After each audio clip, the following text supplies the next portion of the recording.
Right now we hear every single day, left and right, left and right. I want to dig a little bit deeper with you. What is truly left? What is right from the history perspective? Let's draw a line, right? Let's just take this note and let's draw a line. So right here is left. Right here is right, obviously. Yeah. So on the far, far left, what's on the far, far left? Well, communism? So that doesn't work. The straight line does not work. It's more of a horseshoe. Okay? So the horseshoe, yeah, if we're doing collide? it at the top, okay, of this horseshoe, if one is left and one is right, at the top of that horseshoe, it's all fascism. It's all tyranny. It's all authoritative control. Yes. So I get all the time. People say, okay, well, the far right, and then I go, okay, what is far right to you? So they'll complain, and I'm talking well-meaning people, like friends of mine, that we're having a good there's problems on the left and right. Yes, obviously that is true, right? But they'll bag on the left, and they'll go, the left, this. But the far right has its problems. Okay, well, what is far right? And I would ask you that. What would you consider far right? That's a very good question. That's why I ask you. Because most people have a hard time answering that. What is far right? Far left, they kind of understand. Huge government. It has to be a huge government, yeah. right? So let's take huge government. So that has to be what? Communism? Yeah, I mean, what would be is okay. So here's where I might drive you nuts in some of this stuff, because this is complex. Okay, and a lot of it is there's really only freedom and tyranny. There's only self-determination and other people determining your life for you. There's really only those two options that exist. Now, no lukewarm. Right. Okay. So you have to have. I mean, we obviously have to have some form of a government. The libertarians or the losertarian party that get 1% of the vote, or anarchists whatever. As well. Or the anarchy people, all that sort of stuff. Like, you cannot exist without some form of governance. No, right? you can't. Maybe for a month. Yeah, but I mean, if everybody's relying upon only their self-interest, it falls apart pretty quickly. Yeah. Okay, anarchy doesn't really work, and I can hear the anarchists screaming. Michael Malice. But even Michael Malice, when you do listen and dive in, even Michael Malice, who I like. I mean, I love his personality. I think he's great. I think he makes some really good points. They always admit that there has to be some sort of authority somewhere at some level, right? You can't just let everybody run wild. How about the Bible? Well, the Bible has government all over it. The Bible, I mean, the tribes had government. There's always authority. There's always leadership. There's always a patriarchy, by the way. There's no possibility of a matriarchy ever existing. The only way a matriarchy ever exists is because men collectively decide that it's okay for a time, but other men then decide that it's not okay for a time, and women can do nothing about it.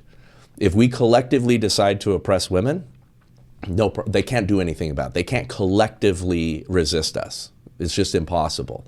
Now, we can also collectively decide, and that's what governments, when they get tyrannical, are. It's men collectively deciding that they're going to control other men, right?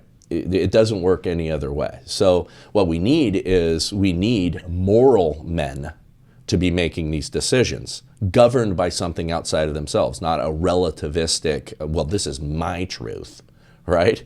Because then we can all decide collectively terrible things together, yeah. And we can say that those things are okay to do. I mean, that's Nazi Germany, or any of these places where majority of people were down with what they were doing. They were in the spirit of German, and they were ready to go. We can't do that, so we have to have a higher authority, and it has to be God. Some ideology is going to reign supreme. Like what we have right now in our culture is a secular humanist ideology that's reigning supreme. And under that form of government, it's going to get more and more terrible. So let's get back to the left. So the left, communism. The Yes. right is what? Nazis, fascism? No, because again, that's why the horseshoe only really exists. So if the far right might be, it might be some form of Dictatorship. ecclesiocracy or a dictatorship, or something that's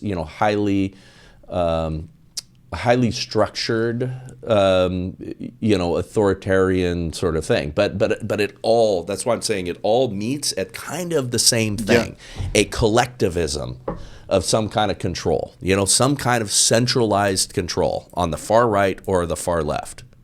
That's why I had so much trouble to figuring out what's true left and true right, because communism, let's say China or USSR, Yeah. right? That was China communism, Right. USSR. On the right, let's take an example, for instance, what? Iran. Can we say so? Kind of. Far right? Iran? Yeah, I mean, yeah. Afghanistan, Taliban? Yeah. So they're an authoritarian, religious-based authoritarianism. So here and there, Right. you've got like monarchs. Yeah, fair. Yeah, I mean, and what you're describing again is why we were so unique. Yes. Why America stood apart from all of that, at least for a time. You could have, there was a communist party in the US. Yeah, I mean, you always have factions. Okay, you have factions of people that are trying to gain control, right? You always have factions of people have common interests that come together for whatever their wing bat ideas are. You're always going to have that. So what would you say right now the US is on the center left, far left? Well, 2024. this current administration is owned by the far left. Well, okay, I'm going to say it this way.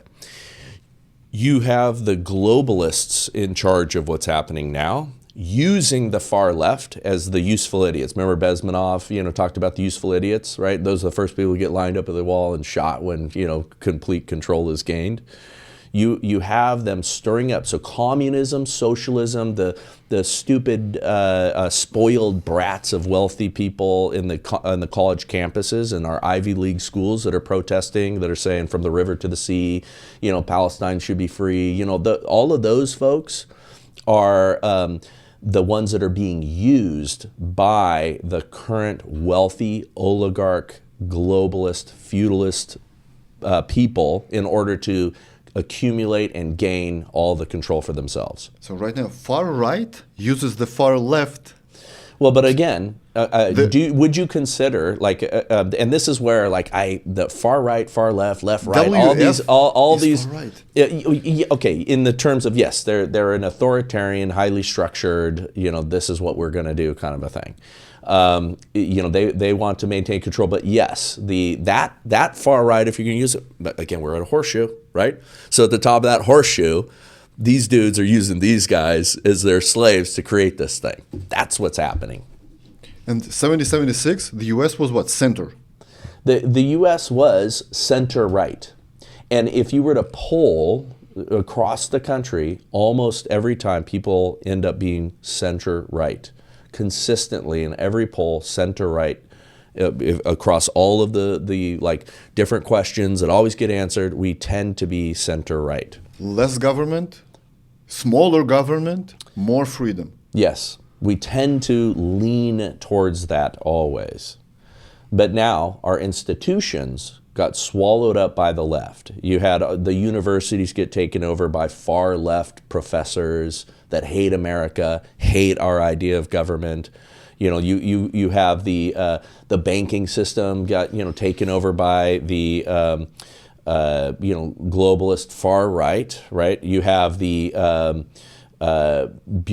bureaucrats are largely on the left. The media, all of the real power, the levers of power in this country have been almost uniformly swallowed up by either those globalist types or the far left. So in the US right now we have two parties, so Democrats and Republicans. Yeah. You can be a libertarian, you can be independent, you can have your delegates, you can have your candidates. But you'll never win anything. How did this happen? So Lithuania is 2.5 million population, maybe 2.7 million. At this moment, in 2024, guess how many parties does Lithuania have? I'm going to guess dozens. It's more of a parliamentary style system? 24 parties. Okay. 2.5 million, 24 parties. Yeah. 300 million, even more with the immigrants, I want to say 350 million, 2 parties only. Yeah. How did this happen? Well, okay, so it's historically, I'm probably not going to be able to tell you because I don't know the finer points of like how that. I mean, I know why it was designed for us to have. But there was a Whig party. Yeah. So for a brief time, we had parties that sort of rose in prominence a little bit. But because we're winner take all, and because of the way that our Congress is structured, there's a bunch of different things that really don't leave room for effective third parties. So when people are saying, like right now, like never before, because of the UNIPARTY, people are saying we need a third party, right? The Green Party's not going to do it. The Losertarians aren't going to do it. I mean, they just picked a leftist. A leftist to be the candidate for the libertarians. And that's why I've always said that the libertarian, they go so far sometimes in the libertarian direction that they end up being left. I mean, it's such a funny kind of a deal. Open gay, climate change advocate. Yeah.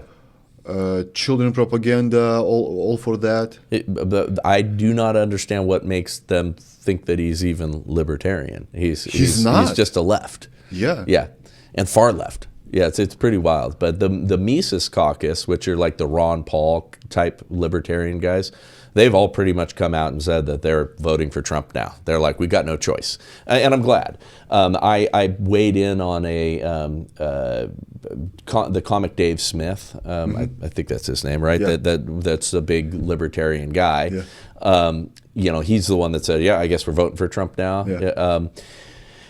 But a guy like him needs to come into the Republican Party and join forces with a guy like me and join forces with a guy like Charlie Kirk and all these people that recognize that the Republican Party, just most of it's the establishment uniparty style people, and we need to move the party, we need to move the GOP back towards founding principles. And we have a two-party system. The left, or the liberal party, the Democrats, right, the more traditional liberals, which we can get along. I mean, honestly, if you were to look at me in a liberal, we're probably going to agree on about 70% of things, right? They might have different styles or different ideas. Smaller government, more freedom. Okay, hey, we believe that the state should have a heavier hand in the welfare system. And, we got to take care of the poor like this, where I believe that it's individually up to us to be caring for the poor. Like, I think that's what churches and charities and all that stuff do. Don't steal from me, your neighbor, and give it to a poor person and say that you're doing good. No, it's voluntary out of my heart to do these things. And yes, we need to have some social programs, but they go too far on those things. But their heart is in the same place as mine, that we need to care for the poor.